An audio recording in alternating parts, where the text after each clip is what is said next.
learn how to remove saved Wi-Fi network in Android. So here we will go to settings first, and under settings look for connections, Wi-Fi, Bluetooth and SIM manager.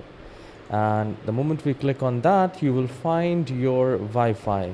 So do not click on this toggle button, just click between there, and here you will find the connected network and the saved networks. You just need to click on this settings, this gear icon, and then you need to click on forget network. So in this manner, once you forget that network, that means you are unsaving those saved network. This can work on any version of Android. And if you do not find it, just look for Wi-Fi, search Wi-Fi in the settings. Please hit the like and subscribe for more tutorials like this.